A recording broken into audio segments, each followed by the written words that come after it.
देखिए, जिस तरह से भारतीय जनता पार्टी और जेजेपी की सामूहिक सरकार है और उसको लेकर जिस तरीके से महेंद्रगढ़ की अनदेखी हो रही है और आज इत्तेफाक से बाई चांस डिप्टी सीएम जी का कार्यक्रम बना है जो मूर्ति उद्घाटन का किया जा रहा है अचानक, उससे पहले जिस तरीके से महेंद्रगढ़ क्षेत्र में रोड है, स्वास्थ्य है और कई मामले हैं, इस तरीके गंभीर मामले कहूँगा मैं कि जिसकी 50 जानें जा चुकी हैं। ऐसे विषयों को लेकर हमने कई बार सरकार, प्रशासन और प्रशासन के लोगों को चेताया है, लेकिन अभी तक ना सरकार ने कोई उस पर एक्शन लिया है और ना ही वो चेते हैं। तो आज उसी विषय को लेकर कि डिप्टी सीएम के आने से पहले हम लोग अपनी बात किस तरीके से रखें और किस तरीके से सुनी जाए और वो काम करवाए जाएँ।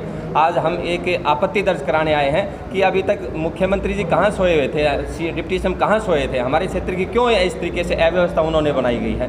तो आज जिस तरीके से देवीलाल का उद्घाटन करने आए हैं, तो आज हमने अर्जेंट उनका कार्यक्रम था बड़ा, तो क्षेत्र के मुख्य सामाजिक संगठनों के साथ ये अर्जेंट मीटिंग बुलाकर और आज ये निर्णय ले रहे हैं कि हमारी मांगे जिस तरीके से रेजंगला पार्क यहाँ पर पहले अनाउंसमेंट किया गया था और जिस तरीके से 148 भी हाईवे का स्टेट और नेशनल का जो ड्रामा रचा जा रहा है उसके उस रोड को, दोनों विषयों को लेकर, और मामले तो यहाँ पर जैसे IMT और मुख्यालय जैसे अनेकों हैं, हॉस्पिटल वगैरह, लेकिन मुख्य दो मामलों को लेकर आज हम इकट्ठा हुए हैं और हम मांग करते हैं कि डिप्टी सीएम के आने से पहले उस पर की एक स्थिति क्लियर की जाए कि इस क्षेत्र के दोनों रेजंगला जिस तरह पार्क और 148 बी स्टेट हाईवे का क्लियरेंस हमें मांगते हैं 30 तारीख से पहले, अन्यथा हम उसका विरोध करने के लिए हम उतारू वो खुद स्वयं कर रहे हैं। हम ना चौधरी देवीलाल जी के खिलाफ हैं, ना उनकी सरकार के खिलाफ है, ना चौधरी दुष्यंत चौटाला जी के खिलाफ है। हम सब उनको मानते हैं, अच्छे लोग हैं, लेकिन हमारी केवल मांग है समाज के यहाँ क्षेत्र के लोगों की, हमारी बात जो मांगे हैं उनको पूरा किया जाए। इसी बात को लेकर हम इकट्ठे हुए हैं। धन्यवाद। आप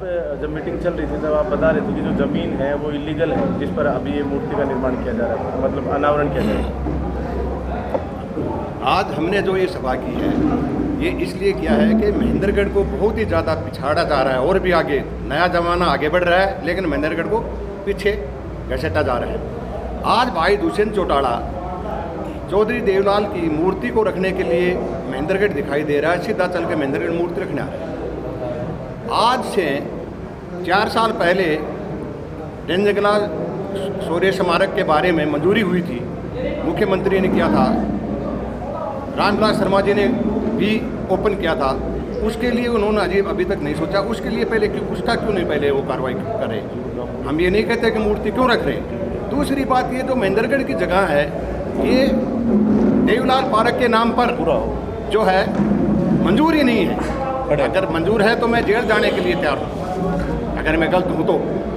चौधरी ओम प्रकाश चौटाला ने 1997-98 में यहाँ पर आया था मंडी में, तो उन्होंने सिर्फ उस खाली जगह को देख करके ये बोला था कि यहाँ देवीलाल पार्क बना देते हैं। क्या उसी बात के ऊपर महेंद्रगढ़ की जमीन देवीलाल पार्क के लिए मंजूर हो गई? ये सरेआम गलत हो रहा है और हम नहीं होने देंगे। देवीलाल चौटाला की जो मूर्ति रखने के लिए दुष्यंत चौटाला रहा है वो बिल्कुल कानून से गलत है और हम नहीं लगने देंगे। हमारा रोड की क्या हालत है, रोज हमारे 2-3 जवान खत्म हो रहे हैं, युवा, उसको बनवाने के लिए दुष्यंत चौटाला आज तक नहीं आया कि मैं रोड बनवा दूँ। 3-3, 4-4 पे मंजूर हो लिया, फिर भी नहीं बनवाने के लिए आया लिया। इसलिए हम बिल्कुल भी बढ़ने नहीं देंगे, चाहे हमें अपनी जान देनी पड़े। मुख्यमंत्री साहब जब आए नारनौल में तब विरोध किया था उनका, तो अब विनोद जी कह रहे हैं कि हम विरोध करेंगे, तो क्या किस प्रकार का विरोध रहेगा, क्या कहना चाहिए बताएं। देखिए, मुख्यमंत्री पहली बार 9 अप्रैल 2016 को महेंद्रगढ़ में आए। उस समय हमने उनका कोई विरोध नहीं किया और उस समय उन्होंने महेंद्रगढ़ के लिए एक लंबी लिस्ट जारी करी थी जो हमारे महत्वपूर्ण जो महेंद्रगढ़ के विकास कार्य है उनको लेकर उनका शिलान्यास किया था। उसके बाद में मुख्यमंत्री दोबारा से आए, 21 जुलाई 2018 को आए, 24 फरवरी 2019 को आए, तब भी हमने विरोध किया था। वो विरोध स्वरूप इसलिए था कि जो उन्होंने जिन कार्यों का शिलान्यास किया था उन पर काम शुरू नहीं हो पाया। और अब जो आज की जो बात है कि उप मुख्यमंत्री जो इस सरकार का सेकंड पार्ट है वो हमारे महेंद्रगढ़ ज़िले में ये सरकार बनने के बाद में लगभग 2.5 साल बाद पहली बार आ रहे हैं। वो जहाँ भी जिस भी ज़िले में जाते हैं लगभग 200-300 करोड़ रुपए की सौगात देते हैं, 20-30 सड़कें होती है जिनका उद्घाटन और शिलान्यास करते हैं। ये महेंद्रगढ़ में पहली बार ऐसा हो रहा है कि उप मुख्यमंत्री यहाँ पर आ रहे हैं, कोई किसी भी परियोजना का वो शिलान्यास नहीं कर रहे हैं, कोई यहाँ के विकास कार्यों के लिए पैसे नहीं दे रहे हैं। यहाँ हालत ऐसी हो चुकी है कि जो कार्य बनकर, जैसे सब डिपो हमारा बनकर तैयार है, लेकिन वो सिर्फ एक मंत्री की या मुख्यमंत्री की इस बात की बाट देख रहा है कि भाई कोई व्यक्ति सरकार का आए और उसका शिलान्यास करे। तो मुख्यमंत्री आ रहे हैं, वो अपने वंशजों की जैसे यहाँ मूर्ति लगवा रहे हैं देवीलाल पार्क, जिनकी फाइल अभी अप्रूव नहीं हुई है, ज़मीन ट्रांसफ़र नहीं हुई, वो काम पहले कर रहे हैं। इसके विपरीत जिस सड़क का 148B का जिसका टेंडर हो चुका, उसका सरकार पिछले 2 महीने से ये नहीं कह पा रही कि इसका वर्क ऑर्डर कब होगा, इस पर काम कब शुरू होगा। मतलब एक प्रकार से वो फाइल गुम सी हो गई है डिपार्टमेंट के जाकर, जो स्वयं उनके पास है।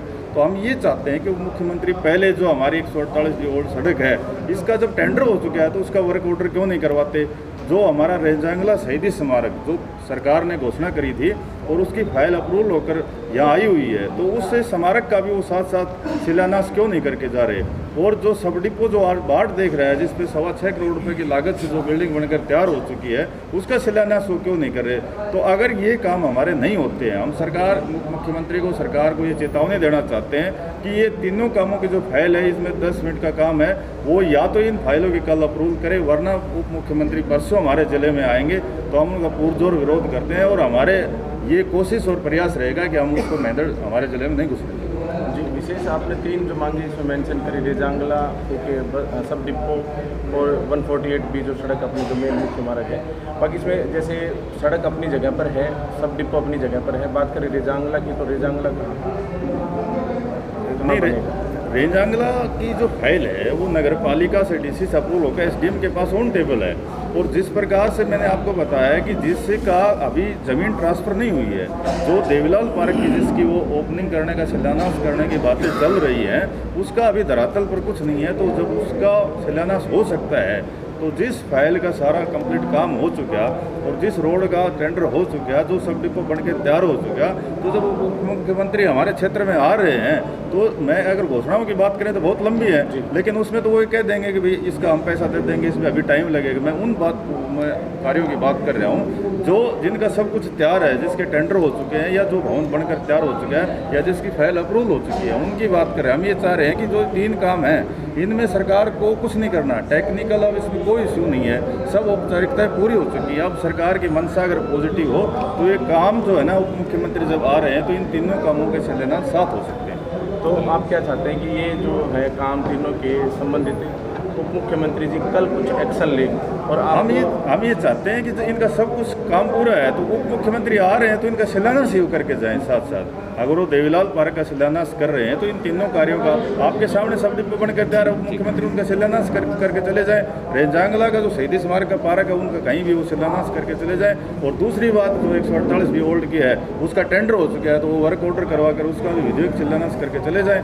तो ठीक मेंढरगढ़ की जो 3 मुख्य जो समस्याएं, कम से कम उनका समाधान हो सकता है। मान लीजिए उन्होंने सांकेतिक रूप से बोल दिया कि ये आने वाले समय में हो जाएगा, कल उन्होंने कोई स्टेटमेंट दे दी, तो फिर उसके बाद विरोध होगा नहीं? स्टेटमेंट तो हमेशा होती रहती है, जब भी विरोध होता है तो सरकार या प्रशासनिक अधिकारियों की तरफ से एक आश्वासन आ जाता है कि भाई इसका जो है ना कल कर देंगे, अगले महीने में हो जाएगा, उसका कोई नहीं है।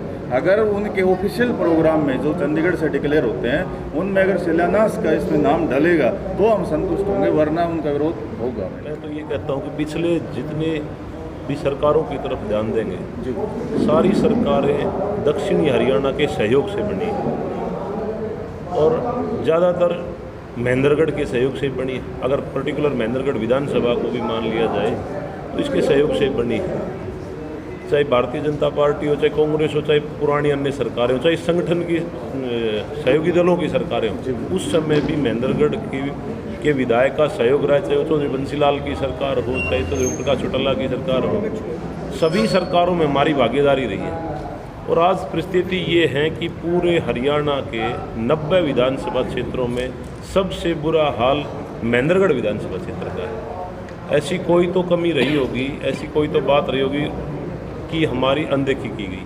और मेरे जो समझ में आ रही वो ये है कि हमारे क्षेत्र के लोग शांत प्रवृत्ति के लोग हैं, कोई भी किसी को कार्य भी कहते हैं तो हाथ जोड़ के मांगते हैं। और शायद उन लोगों ने इस शांति के मार्ग को दूसरे वे में मान लिया कि ये बहुत निकृष्ट लोग, और इनकी कोई औकात नहीं, कोई वैल्यू नहीं इनकी, और ये तो यूँ ही हाथ जोड़े खड़े रहेंगे, इनकी मांगने की क्षमता इससे ज़्यादा नहीं है, और उन्होंने कुछ दिया भी नहीं।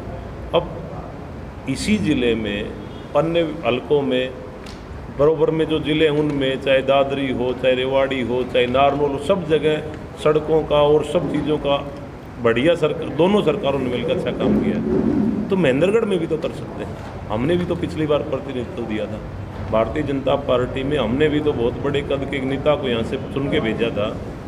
तो क्या महेंद्रगढ़ की इतनी उपेक्षा करना सही रहेगा? और डिप्टी सीएम की रही बात, डिप्टी सीएम साहब सरकार हैं हरियाणा की, और हमें उनका ना उनके डिप्टी सीएम होने से ऐतराज़ है, ना उनका यहाँ आने से ऐतराज़ है। हमारा ऐतराज़ इस बात से है कि वो आ रहे हैं और वो जहाँ भी जाते हैं, प्रदेश में जहाँ भी जाते हैं, बड़ी बड़ी सौगातें देख कर आते हैं। 100-100, 200, 500 करोड़ रुपए के प्रोग्राम में देख के आते हैं। 10, 20, 15 सड़कों से कम वो किसी ज़िले में जाते तो उद्घाटन नहीं करते। तो आज महेंद्रगढ़ में आ रहे हैं तो हम तो एक बहुत पुरानी बड़ी परेशानी की और 8 स्टेटों को जोड़ने वाली एक सड़क है जो नारनौल से लेके और ये मान लो कि दादरी महेंद्रगढ़ बॉर्डर तक। कमाल की बात तो ये है कि डिप्टी सीएम साहब ने जो दादरी ज़िले में छोटा सा टुकड़ा बचा था उसके भी पैसे दे दिए, उसका भी काम चल रहा है। तो एकदम बिल्कुल सीधे शब्दों में हमें उपेक्षित कर दिया।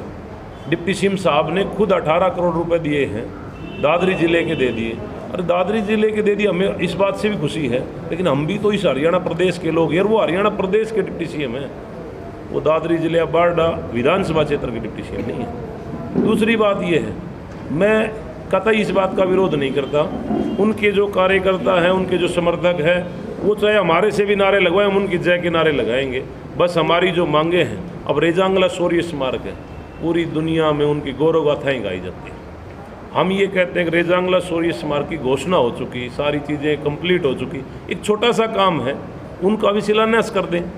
दूसरी बात, हमारे इलाके में चाहे किसी भी जाति धर्म के लोग हों, उस रेजांगला शौर्य स्मारक में हम चाहे शहीद स्मारक के नाम से कर दें, हम सब के गौरव पट लिखेंगे, हम उनकी गौरव गाथा लिखेंगे, और जो लोग वास्तव में देशभक्त हैं, जिनके मन में शहीदों के प्रति सम्मान है, वो जाके उनके नतमस्तक होते रहेंगे। और आज कोई आदमी, चाहे वो किसी भी पार्टी से, मैं किसी के विरोध और पक्ष की बात नहीं, लेकिन कोई आदमी अगर इस बात को भी गलत फील कर रहा है मेरे इलाके का, तो वो फिर शहीदों के सम्मान में कमी की बात आ गई। फिर उसको किसी चीज़ से मतलब नहीं, उसको व्यक्ति पूजा से मतलब है, और उसको ना शहीदों से मतलब है, ना इलाके से मतलब है। और मेरा निवेदन, मेरे जितने भी साथी जजपा के जो भी पदाधिकारी, उनसे हाथ जोड़ के निवेदन है, वो भी ये मांग, क्योंकि उनसे संपर्क है डिप्टी सीएम साहब के, वो ये मांग रखें अपने इलाके का भला हो, और अगर उनके माध्यम से भी इलाके का भला होता है तो उनकी भी हम जय जयकारी करेंगे, उनका विरोध नहीं करेंगे। लेकिन अगर कुछ भी नहीं होता है तो उससे ज़्यादा, उससे अच्छा तो फिर वो बात है, कुछ भी ना मिले तो फिर विरोध के अलावा हमारे पास बचता भी क्या, फिर हमें विरोध करना हमारी मजबूरी। तो हमारी तो ये निवेदन है प्रशासन से, सरकार से, डिप्टी सीएम साहब से, कि इन पे थोड़ा सा ध्यान किया जाए और कल तक हमें इस मामले में संतुष्ट कराया जाए। हम अगर हमारी ये तीनों मांगें पूरी होती हैं तो हम खुद डिप्टी सीएम साहब के स्टेज पे जाएंगे, उनका सम्मान करेंगे, महेंद्रगढ़ पहुंचने पर उनको फूल मालाओं से उनका स्वागत करेंगे।